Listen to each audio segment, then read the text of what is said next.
Yo, what up? This is Joel Turner, and we're here chilling out at the Earth and Arts Festival at Nambour. Come check it out.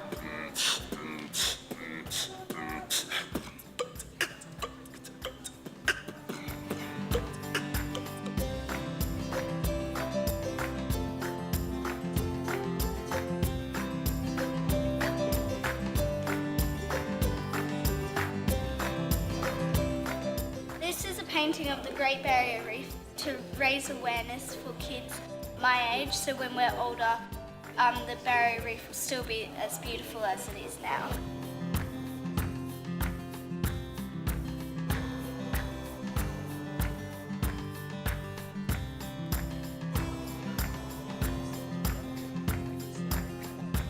Hi, I'm Jim. I'm all about awareness, wellness, oneness. I've got a beautiful curry laksa made by Jim. All the love in the world.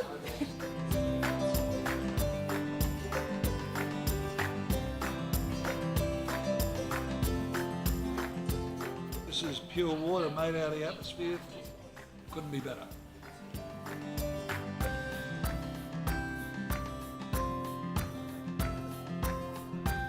So we developed Compassionate Housing Affordability Solutions Maleny. We've developed a model. It's a model of housing that every community across the coast and Australia can adopt. And we've got our first tiny house being built on the Maleny Community Garden.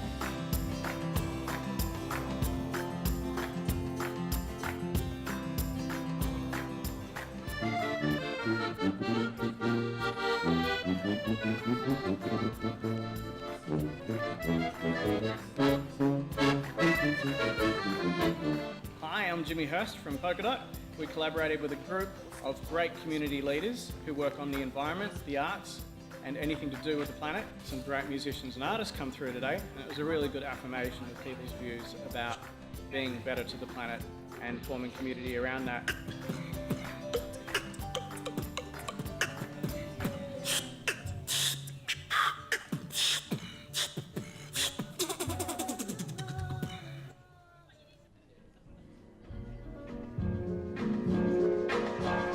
We hope to continue this, do a lot more of these events to try and help teach us all how to make the environment engaging, be something we can think about, but also something we can do something about as well.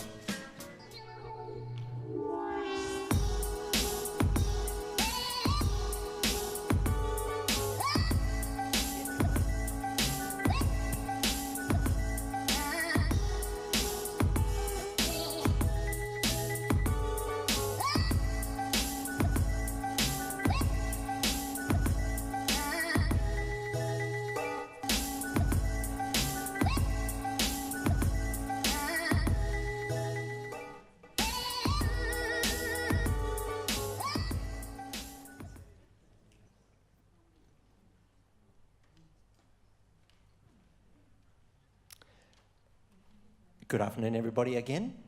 Welcome. We now have a question and answer panel. And the topic of this panel, these wonderful people joining me here on stage, we're going to be talking about the new generation of eco-villages.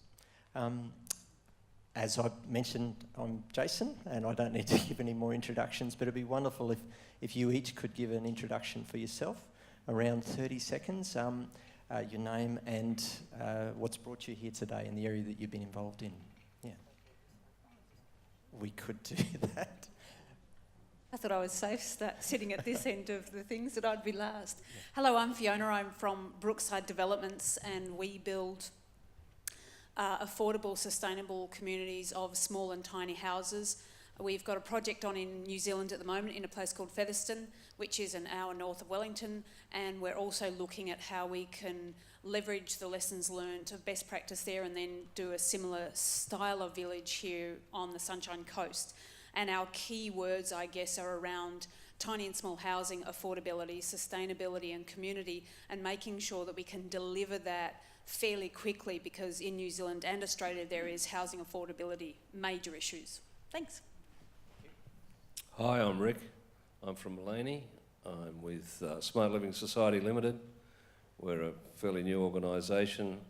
We're a public company limited by guarantee, not for profit, in the process of trying to become a public beneficial institution. I don't like the word institution, but that's how they class it. That's proving a very difficult process, but we're still punching away, and hopefully we'll know very soon. We wish to build an eco-village in Mullaney. We're losing too many residents because they can't afford to rent there.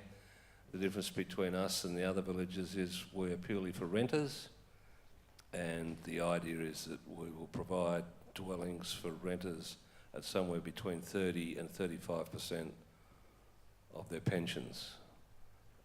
Long-term leases, 10, 15 years, so people have some continuity. We're losing a lot of our residents because they can't afford to rent in Mullaney. It looks a wealthy area, but there are a lot of people that need assistance. That's what we're looking at doing. Thanks. Or outside, come and say hello. Hello, my name's Kerry, and I run a consulting practice called EcoStrategy Consulting. I've got a sustainability background, and I've had a long-term interest in affordable housing, and particularly sustainable forms of affordable housing and affordable living.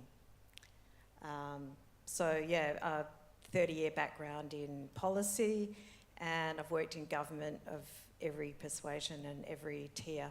So I'm pretty familiar with the regulations that Jason was talking about, but not as much as the town planning side.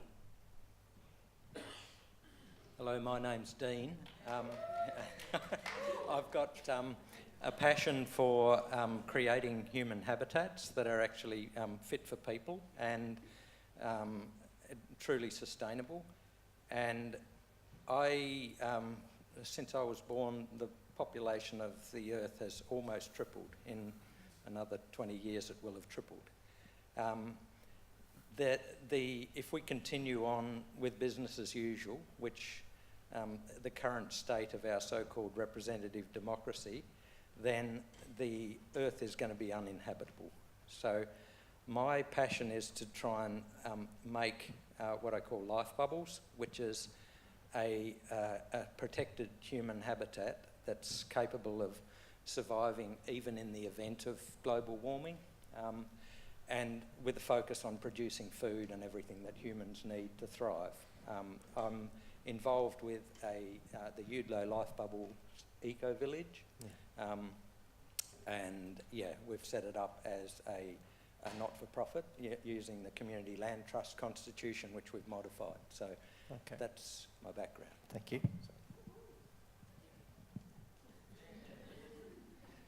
All right, my name is Florin, next to Fiona down there, but I'm happy you mentioned those life bubbles. I'm interested in healthy bubbles. I work for the University of the Sunshine Coast as a teacher and researcher.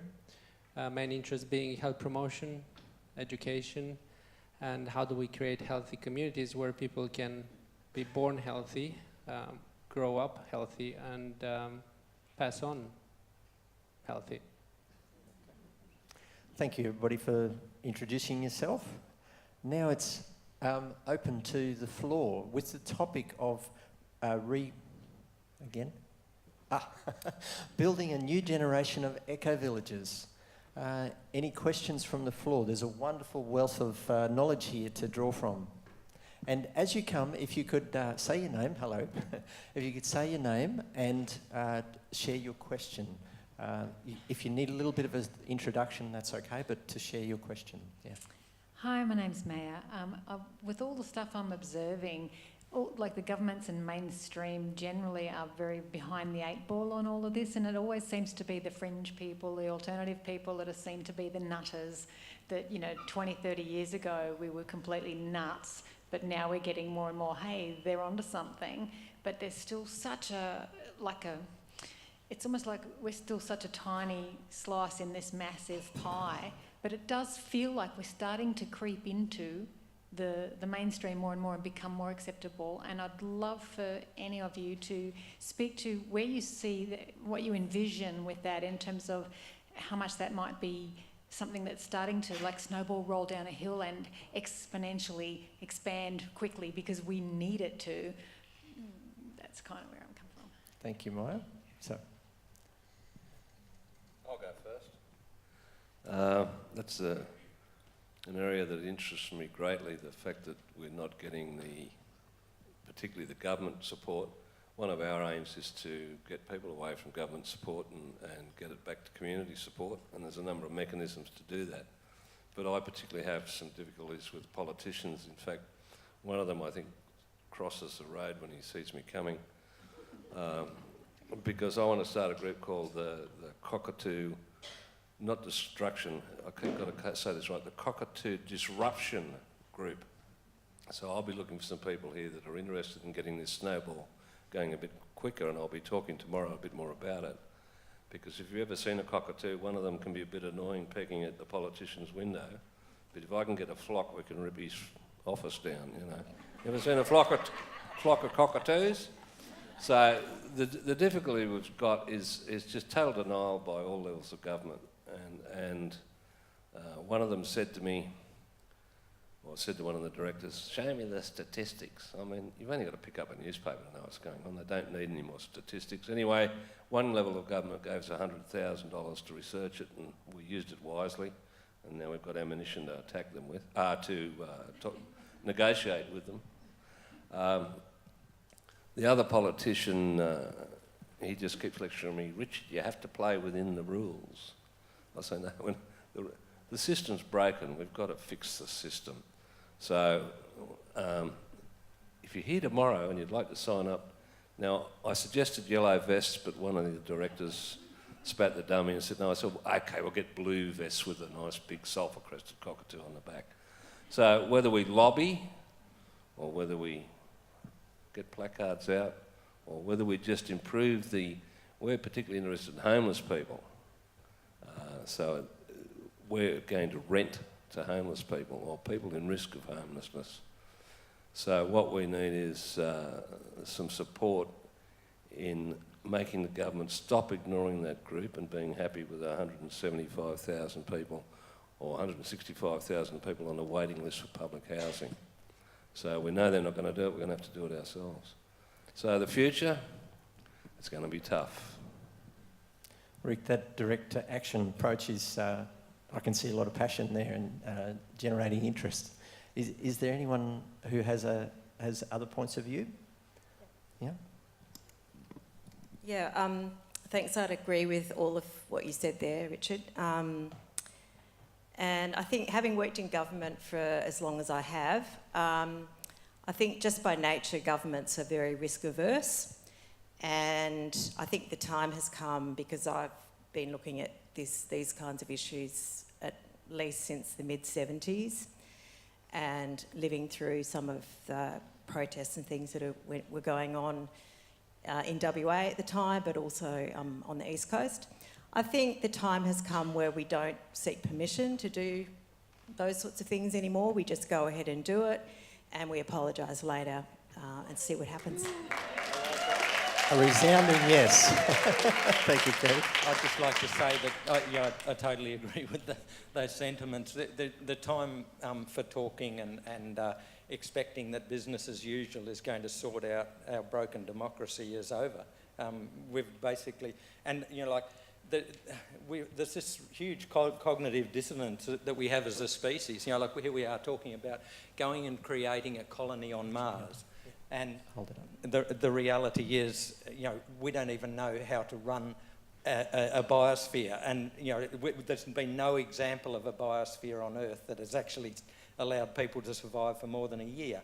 We've got no idea. Talking about going and doing it on Mars when we've got a perfectly breathable atmosphere here, we've actually just got to get in and start doing the experiments in a new world that are needed to actually learn this stuff. So that's 3 out of 3 saying direct action. I just wanted to check in. Does that, the lady who asked the questions, Maya, does that give some input into your question? Yeah, okay, thank you. Does anybody else want to, oh yes. Oh, just a quick one from the developer's point of view. We've got that, an interesting situation where we've got to deal with the council's framework, which is completely different from the developer's framework, and just for those two sets of people to even talk to each other is quite difficult. but we're pursuing it because we really want to deliver. And one of the things we've let go of is high spec bespoke buildings. We've gone with completely prefab in order to deliver something quickly. And the goal or the plan is that if we can get a best practice model that looks like a traditional housing, but in fact is small and tiny housing and has a whole lot of community infrastructure and a whole lot of benefits and is not a slum ghetto, as I've been told that some people are thinking that these villages are going to become, and we can get that off the ground, then we can start that change process, because what I've certainly noticed is that until people can see what the village is or see what the housing looks like, they're very, very sceptical, you know, not in our backyard kind of mentality. So that's where we're coming from it. The quicker we can get it off the ground by saying we will do all the infrastructure, we will have technology supporting really great outcomes for reduced bills with solar and all these kinds of things, that becomes the model for people to actually see rather than having to go overseas to Findhorn and all these other places. Yeah. Thank you, Fiona. Ironical, isn't it, that we are so sort of head up about creating a slum village, and yet there's 80 million people being born into the world and they're almost all being born into slums. You know, we couldn't give a stuff about those slums overseas, but if it's in our own backyard, it's a different story. Yes, and creating eco-villages and purposeful communities are one answer to preventing that, yeah. Thank you for the answer to that question. Was there anyone else with a question they'd like to put to the group? Hi, my name is Steve. Hi, Steve. The word bubble worries me a little bit because it implies an exclusiveness, and also reminds me of the North American survivalists, which, you know, have the same objective to isolate themselves and to survive. I wonder if, especially Dean, if you could elaborate a little bit more on that and explain a little bit more how developing the community within also is going to allow the broader idea of community. Yeah, it's a great point, because the objective of the bubble is more to protect a habitat rather than to create an exclusive thing. You know, the really hard stuff around communities is not about the structures and, you know, whether you have a community land trust or a company limited by guarantee or whatever. That's all kind of the fairly easy stuff. The difficult part is actually living together, having a basis on which, like our constitution in Australia is a disgrace. There's no rights or responsibilities for the citizens. The citizens aren't even really the priority of the constitution. It's about preserving the structures of the state. What you've got to start from, in my view, is actually getting right back to what sort of society, what sort of interactions, what sort of connection are you going to have with the people who you live with. And there's, in our constitution, we've developed a constitution based on a community land trust constitution template, but what we've done is we've included a whole new section which is basic on the rights and responsibilities, which is drawn from the Universal Charter of Human Rights from the UN. It's drawn from other documents and brought together a whole lot of stuff that we've basically brainstormed and came up with. But until you get to a point where you can actually say, these are the broad principles on which, if you're going to be a member of Eudlo Life Bubbles Foundation, you've got to agree to treat each other with respect. You've got to agree that you don't discriminate on the basis of someone's gender or sexuality or race or religion. So there's all these fundamental things which become one of the glue that actually brings people together and allows a diverse group of people to live together in harmony. And it'll be self-excluding to a certain extent, because if someone does have racist attitudes, they're not going to agree to that constitution. They're not going to want to be part of that group. Dean, I'm hearing in there's a lot of both purpose and principles, and respectful communication is a really important part of that life bubbles. And where we haven't heard from this gentleman here. Do you have anything you would like to add? Sure. Well, thank you for pointing out the bubble. It would be quite interesting because, as it was mentioned in the previous presentation, the Australian culture is based on bubbles, except they are individuals. They want their own little bubbles, that they can sell, buy, do whatever they want with them, ideally fenced. So those bubbles already exist. It's just an issue of extending them a little bit to a different set of values, principles, and other things for the new eco-villages. And those can be the caring and sharing aspects of things that were mentioned in the previous conversation. It would be ideal if they would be healthy too, physically, mentally, and socially, and in other ways, which usually they are not.